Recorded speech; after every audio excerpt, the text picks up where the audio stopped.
Hey guys, welcome to Caffeinated Car Talk. Today we're going to talk about our future cars we're debating buying.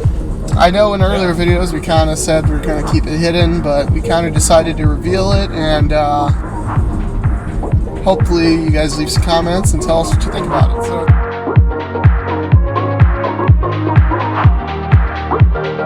I'm actually looking at is a BMW 550 Li with the X-Drive. I recently test drove this a few days ago, actually, in BMW of Minnetonka, and it's a really cool dealership. Oh, it is a gorgeous dealership. Largest one in the U.S. for BMW, also, which is they had cool, a fun fact. 2-story parking garage just for their service vehicles that they give to you while your vehicle is in for service. It was tremendous. And the amount of BMW i8s, I'm not a huge fan of the i8 after I sat in one. Talk on that later. But they had well over 10 or 15 i8s at this local Minnesota dealership, which is up north. You wouldn't expect many luxury cars to pop up from there, but there were many i8s. So on to the i8, actually. Me and Thomas here sat in one. It was, I can't remember the name of the blue, but it was a lighter blue. And beautiful color. We went to go sit in the i8. It was really fun to open the doors. I've never opened a door in that style ever. Yeah, so that was interesting. It's surprising how light they were. Like the hydraulic opening mechanism was just weighted really well. That it really didn't take any effort to open or close them. It was actually very nice. It's just like a satisfying weight. It was great. Yeah, it was. But you go to sit in, and I'm a heavier guy, but you'd expect to be getting in a car to be somewhat simple. Well, we went to go sit in the i8, and it is the most impossible task, even for Thomas, to get in. I'm 5'8", and I could barely get in. Like, it was a struggle. The tub that the car is molded in is just so thick. It's so bulky. We'll have to post some photos and a video review on this, hopefully, if BMW starts watching the videos, and maybe will let us do some car reviews in the future. That's why we need some subscribers here, so we can do some reviews on local car dealerships, as well as Minneapolis car dealerships, look at the luxury cars, and hopefully do some reviews on those cars so you subscribers can see those. But anyways, back to the i8. The tub was so thick, and even with the steering wheel tilted all the way up, it was nearly impossible to get in. Yeah, the door sill is just so tall and so wide. It's really hard to swing your leg over it while still crouching underneath the door that opens straight up. It really is. I mean, if they would have done a door like on the Cohen's Eggs, or even just a regular door, it would have actually not been a problem, but just the way the door opens, there's just not enough clearance at the top for you to be able to easily step over. I really couldn't imagine a tall person above 6 feet tall to get in the car. Yeah, it's just awkward to get in and out of, but oh well. I mean, I and guess one you don't buy other it to be thing, practical. yeah, exactly. I mean, one other pet peeve I had in the car was the interior was exactly similar to like a BMW 6 Series or any recent BMW series. The interior was almost similar, and that was kind of disappointing. Yeah, it really wasn't. Especially like super exciting. Well, yeah, exactly. I mean, if you're buying a car of that caliber, you think that they would change it up a little bit. Well, even like the interior of the i3 is a lot more like futuristic and stuff, where like the i8 you would expect it to be the same, but really it's just kind of like any other BMW. It's not really that special. But anyways, back to the car that I reviewed. That actually me and Thomas went to test drive, thanks to Amy. I forget her last name, but I will leave her name in the video in case any of you are looking to go test drive a BMW or possibly purchase one or lease one. Yeah, she was a great salesman. I inquired about the 5 Series online and scheduled a test drive. So when I was coming home from the lake with Thomas here, we stopped by BMW Minnetonka, and overall, I haven't really been a fan. Like, the BMW has always, it looks like a classy car. It looks kind of sporty in some ways. Of course, the M series look very sporty. But the interior is always like, it's kind of boring. There's not really much going on. And then after the test drive, I was completely astonished. The interior was a 2012 with 66,000 miles on it. It had this brown leather that was just gorgeous, and you couldn't even tell that it had over 60,000 miles on it. It was even like the quality of the care that the BMW dealership goes into to make sure that the car looks fit and finish for their customers. I know I'm saying fit and finish a lot, but that's just kind of my slogan, guys, so deal with it. But the overall, like, the BMW 5 Series was just, oh my gosh. Especially for 2012, I thought it was a brand new car. Yeah, it was in really good condition on the really inside, was. and it's just hard to believe, like, the way the leather was and just the overall quality of the interior and exterior that had 60+ thousand miles on it. It was great, and it had some balls, honestly.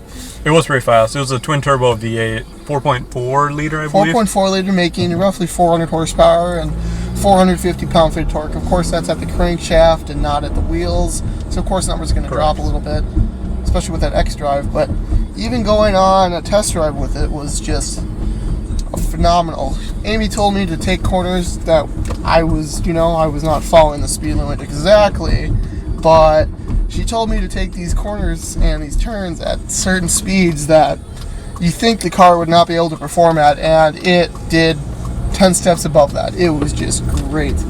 Great handling performance car. You wouldn't expect much like from a heavy 5 Series like that, but yeah, I mean, it's not like it's an M Series or anything, but it actually handled really well for being a large luxury sedan. It was impressive. Yeah. I was surprised. And then all the features in it, like, you are able to tilt the top half of the seat forward so it arches your back forward so you're not kind of slouching backs. And, like, it had pieces underneath your legs so that it could extend and allow your legs to be more comfortable in a more comfortable position. We just saw a Honda Accord V6 drive by, a coupe, probably an 05 or an 04. Yeah. Trying to show off to some people downtown. That's what you kind of get around Rochester. Wasn't much to show off. What is that? Someone spray painted their old Monte Carlo black. Just matte black. Gotta love people around here. Gotta love these Rochester car enthusiasts. Oh, yeah. I don't even know if I'd call them enthusiasts. Yeah, there's really not a huge car enthusiast crowd around here. But there really isn't. There's a few car guys in town. I know there's an RX-7, I think mid-80s, driving around town. There's a Gallardo, there's a R8, there's a F-Type or 2, there's at least one GTR. There's quite the number. There's not a ton of excitement. But there's quite the number of Gallardos, though. That's interesting, I think. I've only actually seen the yellow one. Oh, okay. I've seen 2 yellow ones and a black one. That's just crazy. Yeah, so I'm just going to finish up here about the BMW 550 ILX. Since I'm having surgery coming up here soon, actually this following Monday, the 10th, I have surgery. So I will not be working or making any paychecks or anything, so I will not be able to afford a BMW at that time, of course. But I'm working at a local dealership as a Chevrolet technician. And, ooh, that is a very beautiful looking M3. Oh my goodness. Love that blue black wheels. Not bad. Anyway, back to my BMW that I'm hoping to get. Gonna do some more test drives, of course, once I get out of my sling, make sure it's the car for me. Both in the next year or two, I am indefinitely going to purchase the BMW 550 ILX. And, I mean, if you're a car enthusiast like me, it's not going to say stock. Because who likes stock anyways, right? Yeah, absolutely. Yeah, have a little fun with it. Exactly. I mean, a twin-turbo V8, there's a lot you can toy around with. Alright, and I think now we're going to... What was your car you're looking at now? Yeah, so that same day I also test drove a car. Actually, I pretty much fell in love with it after we test drove it. So that's definitely the car I'm considering right now when my lease is up, which, again, is about 8 months out. But so sometime in the April range, I'll probably be looking at a car. But I test drove a 2012 Audi S5, the Prestige trim. It was black exterior, just the stock silver rims, but it had the red leather interior, which I'm definitely a sucker for. Any car with red leather. It's just automatically a favorite of mine, so that was a huge factor. That red leather was. Oh my god. Yeah, it was actually in great condition. Had about 34,000 miles on it, and the price tag was like 36 grand, so it's actually a pretty good deal. It's like 2 grand under Kelley Blue Book value, and just in great shape so far. And where was the dealership at? That was in Waconia. It was the Dodge and Chrysler dealership there. We talked with Greg there. His contact information will be in the description as well. He's also a great guy there. Helped us out too. So feel free to talk to him if you're local and in the market. He'll take care of you. That? I did not. That was a brand new Lexus GSF. Oh my gosh. I totally missed that. Rochester does have some odd cars. Yeah, every once in a while they surprise you, but for the most part, we just got a lot of Honda Civics and boring stuff. A lot of Honda Civics and trucks with loud exhaust. Yeah, that's true. We got some country people out here too. Oh yeah. So now back to your Audi S5. Anyway, so back with the Audi S5. So we test drove that, and it was actually pretty fun. So that's a naturally aspirated 4.2 liter V8. Makes 354 horsepower, 325 foot-pounds of torque. So I mean, it's decent power, but it's not like crazy. I mean, it was short of the 550, obviously, but it was still pretty fast. It does 0-60 in about 4.8, 4.9 seconds, so just below 5 seconds. And it obviously has a quattro all-wheel drive system, which is just great too. It's just an amazing. So that's one of the things Audi is famous for. Yeah, their all-wheel drive system. All-wheel drive system is great. It was an automatic, so it had the Tiptronic transmission, which actually also gets really good reviews too. It holds up pretty well, so hopefully it should still be good with clutch life and all that stuff if you get 2012. But I was really a fan of the interior. It was really nice, and for 2012 it was still pretty nice. I mean, it wasn't on par quite with like the 550, but it's definitely more of a sports car than the 550 was. So for me, I think it was more kind of the car I'd rather lean to. So I'm definitely going to be looking for an S5 when I can. Hopefully I can find one with red leather that's somewhat nearby. Oh, you're going to find one with red leather. I don't know if I can settle for anything else, honestly. After seeing that red leather, like, I want a BMW with red leather. Like, yeah, just the black exterior with the red interior and just like the little like red leather inserts on the doors. It's just, it was beautiful. And, oh my gosh, that car was stunning. It really was. It's kind of nice. So the S5 and the A5 are obviously two-door coupes. They're based on the A4 and S4 body. But the back seat's actually like still usable. I mean, they do count as a 2+2, which I think is fair. I think you could fit 4 people in there if you needed to. I mean, I was able to fit in there. I mean, there's little cutouts in the back of the seat, which also, weight reduction, bro. But I was able to somewhat tuck my knees in there. But I'm 5'10", so I kind of bowed my knees to the side. But other than that, the only thing I'd complain about in the back was headroom. Yeah, so it's actually kind of like similar to my car. I mean, obviously the backseat is smaller, but the legroom is adequate, but the headroom is kind of the issue, which that actually happens in a lot of cars as they try to make a nice like sloping roof line that kind of cut out the headroom for the backseat. So that's kind of a common issue, I guess, in modern cars. But I just love the look of the body of the S5 or A5. So for me, it's okay. I just love the look of the big two-door and just having those big, huge doors for the front rather than trying to cram 4 doors in there. Definitely. Or my 3-door Veloster. Give me a break. Yeah. Hyundai, what were you thinking? I mean, 3 doors. Like, my driver's door is bigger than the door on my mom's Cadillac Escalade. It's longer. That's ridiculous. And it's confusing. It's a pain it's really a pain in the ass to open and like it's so unnecessary. I thought it'd be a great car, like, oh, I can park in parking spots, like, easily, like, oh, it's such a small car, but that's true. The door is enormous, and it's just such a pain. So there's 1 door on the left side and 2 doors on the right side, Yeah, so obviously check out our video on that when we post that, but we'll have a lot more to talk about with the Veloster as well. But yeah, that Audi was pretty fun. It was pretty quick too, so no complaints there. It's nice to have the drive select, so you have your comfort mode and dynamic mode and all that excitement. So not bad. Indeed. But so I had heated seats and all that stuff because it's a prestige trim. So I had the Bang & Olufsen sound system. I mean, it had all the upgrades you could want. It had a nice big sunroof. It's kind of annoying because the sunroof doesn't actually open; it only vents, which is really frustrating because I open my sunroof like all the time. So that'll be taking some getting used to, but whatever. I can live with it. Alright. Oh, that Veloster though. Veloster fam. There you go. Hey guys, welcome back to Caffeinated Car Talk. I'm Michael, this is Thomas, and just driving around town here, but gotta stop at Culver's because just couldn't resist the urge to swing into Culver's and get a little bite to eat, I guess. No, I mean, I just forgot to use their restroom before I left the house, and I went in, and they looked at me with those puppy dog eyes, and I was like, oh, you got me this time, guys. He just did not have a choice. He had no option, I guess. I'm watching my figure, so I didn't get anything. I mean, I know I'm fat, so whatever. There we go. Anyway.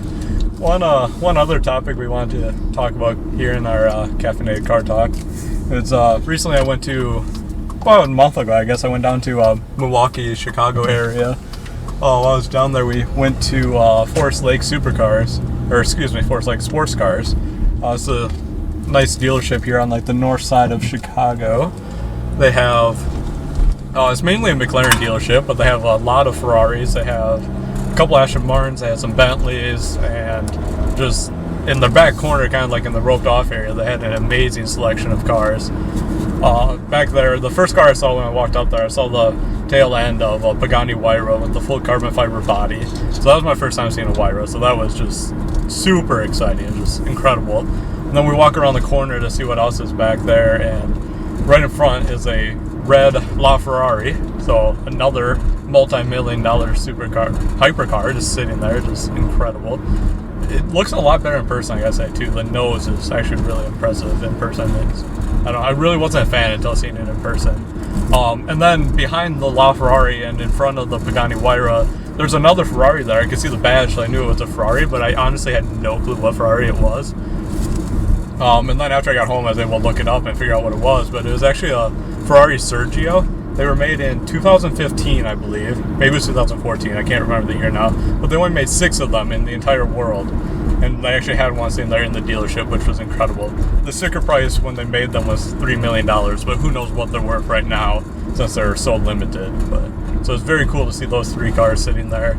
And then they also had a Maserati MC12. So there's actually 4 incredibly rare cars just sitting in that dealership, on top of the dozens of Ferraris and Aston Martins and all that. McLarens. They had the Aston Martin Vanquish Zagato edition, or Zagato, which is really cool to see that too. That's like an $800,000 car, which is incredible, the selection they had there. Oh my god.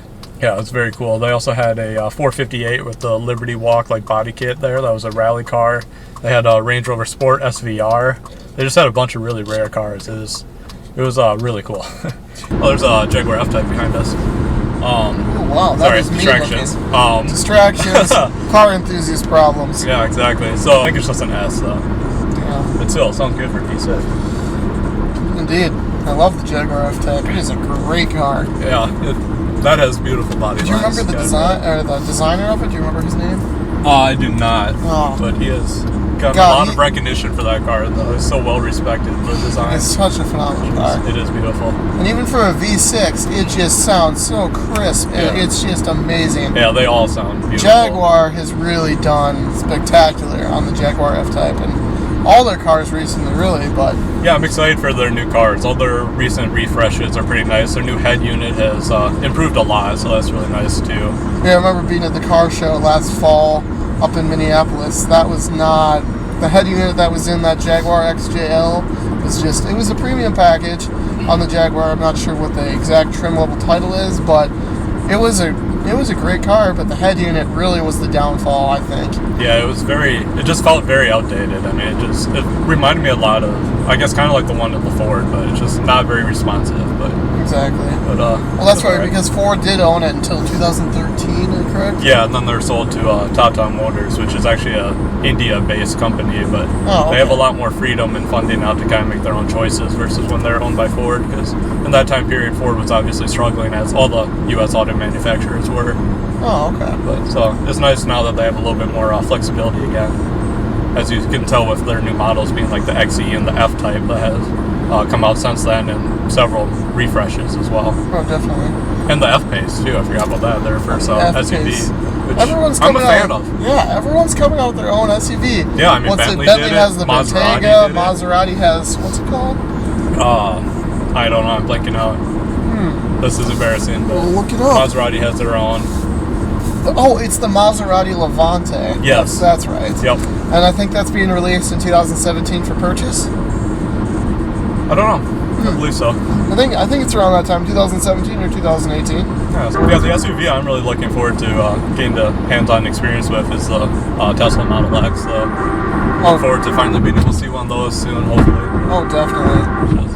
I don't know. The design was definitely surprising at first, but it's really grown on me lately, so I'm definitely starting to like it. So no complaints there. Oh, yeah. Well, actually, I'm going to be out of commission for the next 6 weeks, so I'm not going to be able to drive a car.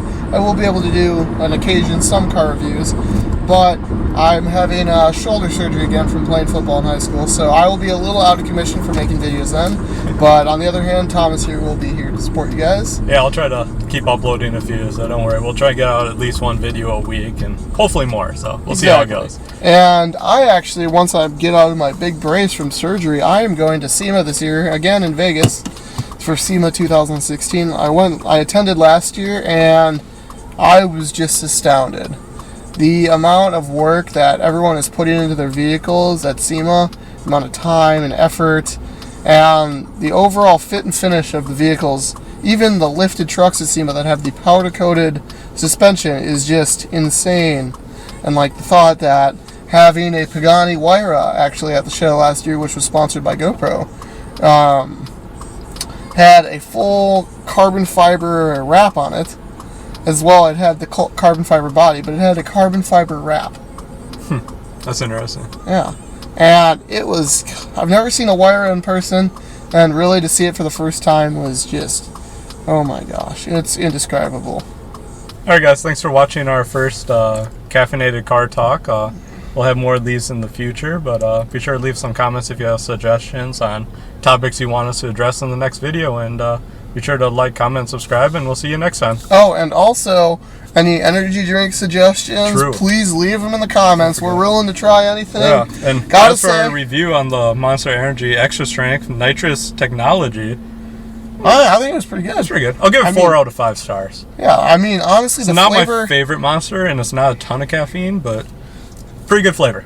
I mean, it kept me caffeinated for our car talk. Yeah, I mean, hence the name, right, guys? Yeah. I mean, come on. All right, you guys have a good day. Thank you for watching. Please hit that subscribe button and like our video.